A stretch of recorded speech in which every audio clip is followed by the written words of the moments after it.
So good afternoon all. Today the topic of my presentation is relevance of flat irregular pigment epithelial detachment.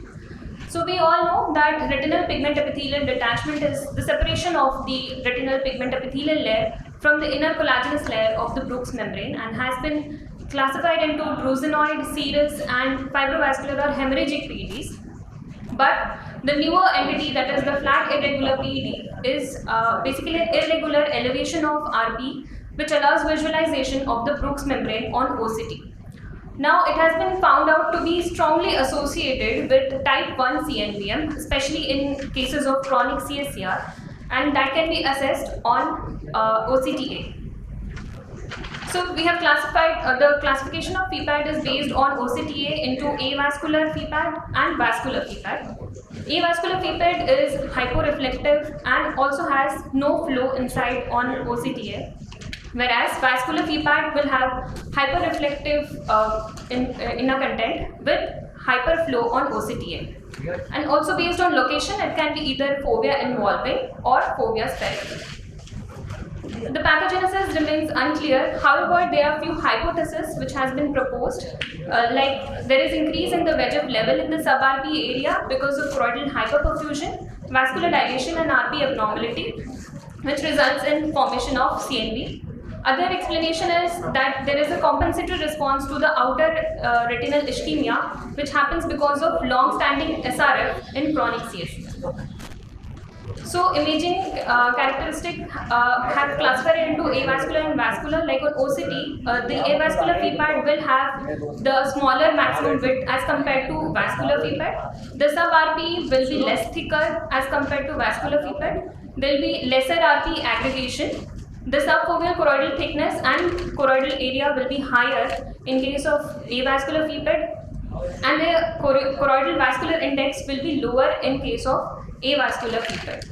On OCTA, there will be no flow on OCTA in case of avascular FPAD, and there will be hyperflow on OCTA. So this is how we can characterize it based on OCT and OCTA. So why is this characterization important? It is important in diagnosis and management of FPAD. So there was a study wherein avascular FPAD with SRF was treated with half-dose PDT, and they found that there was a significant improvement in the visual acuity. There was reduction in the PED height. There was also reduction in the choroidal area and thickness. The same study also had a vascular FPAD with SRF, and they were classified into 3 groups. The first group was given monthly 3 bevacizumab injections. The second group was given PDT alone. The third group was a combination therapy of monthly 3 intravitreal anti-VEGFs along with PDT. The first group showed no improvement in the visual acuity and also choroidal structures, whereas the second group of PDT alone had improvement in the choroidal biomarkers with no improvement in the visual acuity. And the combination therapy showed improvement in both visual acuity as well as choroidal biomarkers. So there are some studies which have also shown the favorable response with anti-VEGF injections, but that is different with different anti-VEGF injection, and probably aflibercept was better than other anti-VEGF agents. So there are no standard protocol for the treatment of FPAD. Therefore, we propose a treatment regimen wherein any irregular FPAD, any irregular PED can either be flat or elevated PED. The elevated PED can convert it into flat PED with treatment. The flat PED can be divided into avascular or vascular FPAD, and avascular FPAD can be observed because it's a quiescent kind of FPAD, and vascular FPAD can be either treated with a low fluence PDT or intravitreal injections like Pagenix or Eylea. So this is the first case wherein this is a case of chronic CSR wherein there was a flat irregular PED along with subretinal fluid. And post PDT, we can see that there was complete resolution of the SRF as well as PED. The second case had flat irregular PED with intraretinal fluid, and on OCT we can see the presence of choroidal neovascular membrane. After 1 month of intravitreal ranibizumab, there was reduction in the PED height and also reduction in the intraretinal fluid. The third case is again of a chronic CSR with irregular PDT and presence of SRF. The OCT is showing CNV, and on PDT along with intraocular anti-VEGF injections, there was complete resolution of the SRF. There was a little SRF left, and also there was decrease in the height of PDT. So to conclude, PPET can be associated with type 1 CNVM, and therefore its characterization is relevant. And that can be done with the help of OCTA and ICGA. And based on the studies, it has been found that a combination therapy and PDT alone is superior to anti-VEGF injections.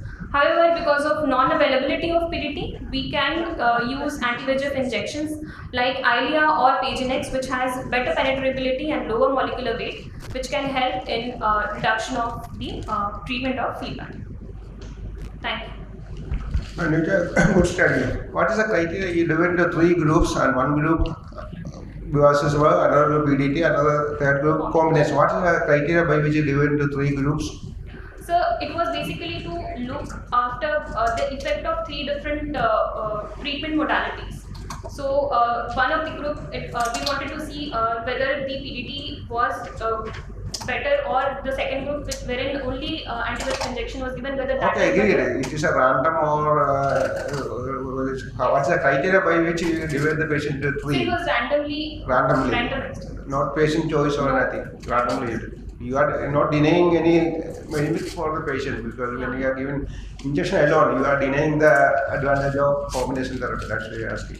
Yes, sir. It was random. Okay, thank you. Did you find any change in the features of the neovascularization on follow-up in OCTA? So on follow-up, the CNVM did reduce, and the CNVM. But if you look at them, they look a little mature vessels, no, as compared to the normal CNVM. Sir, it had activity, which is why the patient was treated. It was an active CNVM. Well, why do you feel FFA is not good enough to pick up these CNVMs? Sir, FFA, we can pick up CNVM using FFA, but because it's an invasive modality and also OCTA was available, so we did a... Which will be your treatment of so diagnostic modality, FFA or OCTA, which is better to pick up? So basically, to know whether the PPET is vascularized or avascularized, we customize the segmentation on OCTA. So that basically helps us to see whether the PPET has a CNVM inside it or not. So that helps in... OCTA is a better diagnostic modality for PPET. It helps in better... delineation. Yes, for PPET it is. Okay, thanks. Thank you so much.